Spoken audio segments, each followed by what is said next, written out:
आकाशवाणी लखनऊ से प्रस्तुत हैं प्रादेशिक समाचार। मुख्य समाचार। प्रदेश के उच्च शिक्षा मंत्री योगेंद्र उपाध्याय ने आज ग्रेटर नोएडा में भारत शिक्षा एक्सपो का किया शुभारंभ। कहा, शिक्षा को संस्कार और रोजगार से जोड़ती है नई शिक्षा नीति। प्रदेश में उपचुनाव को लेकर बढ़ी सरगर्मी। सपा प्रमुख अखिलेश यादव ने मुरादाबाद के कुंदरकी विधानसभा क्षेत्र में की जनसभा। सीसामऊ सीट को लेकर भाजपा ने की बैठक। प्रयागराज में लोक सेवा आयोग कार्यालय के बाहर आज छात्रों ने किया प्रदर्शन। पीसीएस समेत आरओ एआरओ की प्रारंभिक परीक्षा एक दिन एक शिफ्ट में कराने की मांग। और पर्यावरण और वन राज्य मंत्री केपी मलिक ने आज अमरोहा के गंगा तिगरी धाम में कार्तिक पूर्णिमा मेले का किया उद्घाटन। 11,000 दीप जलाकर की गई गंगा आरती। नमस्कार, प्रदेश के समाचारों के साथ मैं तनवीर फातिमा और अब समाचार विस्तार से। प्रदेश के उच्च शिक्षा मंत्री योगेंद्र उपाध्याय ने आज ग्रेटर नोएडा स्थित India expo centre and mart में भारत शिक्षा एक्सपो का शुभारंभ किया। ये एक्सपो 13 नवंबर तक चलेगा। एक्सपो में उद्घाटन सत्र को संबोधित करते हुए उच्च शिक्षा मंत्री योगेंद्र उपाध्याय ने कहा कि नई शिक्षा नीति का उद्देश्य शिक्षा को संस्कार, रोजगार और तकनीक से जोड़ना है। उन्होंने कहा कि ये एक्सपो दुनिया भर के विश्वविद्यालयों को एक मंच पर लाकर शिक्षा में नवाचार और नई सोच को बढ़ावा देने का प्रयास है। नवाचार को प्रोत्साहन दिया जा रहा है नई शिक्षा नीति। एआई सेंटर्स बन रहे हैं, तकनीक से तेजी से जोड़ा जा रहा है नई शिक्षा नीति के द्वारा। अभी हाल में ही 3 नए सेंटर, एक तो रोपड़ में आईआईटी को एग्रीकल्चर के इंटेलिजेंस से जोड़ा गया है। ऐसे ही कानपुर में आईआईटी स्मार्ट सिटी नगर के विकास इससे जोड़ा गया है। केजी टू पीजी एक शिक्षा का सेंटर बने। हाल में हमारे मुख्यमंत्री जी ने उनके मार्गदर्शन में उच्च शिक्षा विभाग ने उत्तर प्रदेश में 6 ऐसे शहर सेलेक्ट किए हैं जहां पर केजी टू पीजी का पूरा कैंप शिक्षा का एक जगह होगा। प्रदेश में 9 विधानसभा सीटों पर 20 नवंबर को होने वाले उपचुनाव के लिए चुनाव प्रचार तेज हो गया है। भारतीय जनता पार्टी के प्रदेश अध्यक्ष भूपेंद्र चौधरी ने कानपुर में सीसामऊ विधानसभा उपचुनाव को लेकर संगठनात्मक बैठक को संबोधित किया। बैठक के बाद पत्रकारों से बातचीत करते हुए श्री चौधरी ने कहा कि भाजपा एक कार्यकर्ता आधारित संगठन है। उन्होंने कहा कि पार्टी के कार्यकर्ता सरकार के कार्यों का लेखा जोखा लेकर जनता के बीच जाएंगे। उन्होंने विश्वास व्यक्त किया कि उपचुनाव वाली सभी विधानसभा सीटों पर भाजपा के प्रत्याशी भारी मतों से विजयी होंगे। उधर समाजवादी पार्टी के राष्ट्रीय अध्यक्ष अखिलेश यादव ने आज मुरादाबाद के कुंदरकी विधानसभा सीट पर सपा प्रत्याशी मोहम्मद रिजवान के समर्थन में जनसभा को संबोधित किया। अखिलेश यादव ने कहा कि भाजपा सरकार जनता से किए गए अपने वादों को पूरा करने में विफल रही है। प्रदेश में 9 विधानसभा सीटों पर होने वाले उपचुनाव में कानपुर की सीसामऊ सीट पर भाजपा और सपा प्रत्याशी के बीच कड़ा मुकाबला देखने को मिल रहा है। इस सीट पर भाजपा और सपा के वरिष्ठ नेता अपने अपने प्रत्याशी के लिए जमकर चुनाव प्रचार कर रहे हैं। एक रिपोर्ट। सीसामऊ विधानसभा सीट पर भाजपा ने सुरेश अवस्थी को टिकट दिया है, जबकि समाजवादी पार्टी से एमपी एमएलए कोर्ट से आगजनी सहित अन्य मामलों में सजा सुनाए जाने के बाद जेल में सजा काट रहे पूर्व सपा विधायक इरफान सोलंकी की पत्नी नसीम सोलंकी को इंडिया गठबंधन ने सपा प्रत्याशी बनाया है। वहीं बहुजन समाज पार्टी ने वीरेंद्र कुमार शुक्ला को टिकट दिया है, जबकि सीसामऊ उपचुनाव के लिए सभी जन पार्टी और एक निर्दलीय प्रत्याशी सहित कुल 5 प्रत्याशी चुनावी मैदान में शामिल है। सीसामऊ विधानसभा सीट पर पिछले 3 विधानसभा चुनाव में इरफान सोलंकी ने विधानसभा का प्रतिनिधित्व किया है। एमपी एमएलए कोर्ट से सजा सुनाए जाने के बाद इरफान सोलंकी की विधानसभा सत्ता खत्म हो गई थी। इस सीट पर भाजपा और सपा दोनों अपने अपने प्रत्याशियों को जिताने के लिए कोई कसर नहीं छोड़ रहे हैं। आकाशवाणी समाचार के लिए कानपुर नगर से मैं राजेश श्रीवास्तव।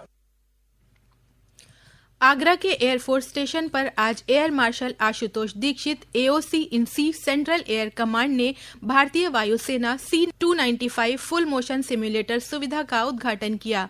ये सिम्युलेटर पायलटों को पैराड्रॉपिंग, पैराट्रूपिंग और आपदा राहत सहित अन्य मिशनों का अनुकरण करके यथार्थवादी वातावरण में प्रशिक्षण देने में सक्षम बनाता है। यह सुविधा C-295 बेड़े की परिचालन क्षमता में वृद्धि करेगी। प्रयागराज में आज लोक सेवा आयोग कार्यालय के बाहर पीसीएस प्री 2024 और आरओ-एआरओ प्रारंभिक परीक्षा 2023 में नॉर्मलाइजेशन के विरोध में हजारों अभ्यर्थियों ने धरना दिया। अभ्यर्थी एक दिन एक शिफ्ट में परीक्षा कराने की मांग कर रहे हैं। धरने के दौरान प्रदर्शनकारी छात्रों के साथ पुलिस की झड़प भी हुई। पीसीएस प्री की परीक्षा 7 और 8 दिसंबर को प्रस्तावित है, वहीं आरओ-एआरओ प्रारंभिक परीक्षा 2023 22 और 23 दिसंबर को कराई जाएगी। न्यायमूर्ति संजीव खन्ना ने आज भारत के 51वें मुख्य न्यायाधीश के रूप में शपथ ग्रहण की। राष्ट्रपति द्रौपदी मुर्मू ने राष्ट्रपति भवन में एक समारोह में उन्हें मुख्य न्यायाधीश के रूप में शपथ दिलाई। न्यायमूर्ति संजीव खन्ना ने न्यायमूर्ति डीवाई चंद्रचूड़ का स्थान लिया है, जो कल सेवानिवृत्त हो गए। इस समारोह में उपराष्ट्रपति जगदीप धनखड़, प्रधानमंत्री नरेंद्र मोदी, कई केंद्रीय मंत्री और सर्वोच्च न्यायालय के न्यायाधीश सहित अन्य लोग शामिल हुए।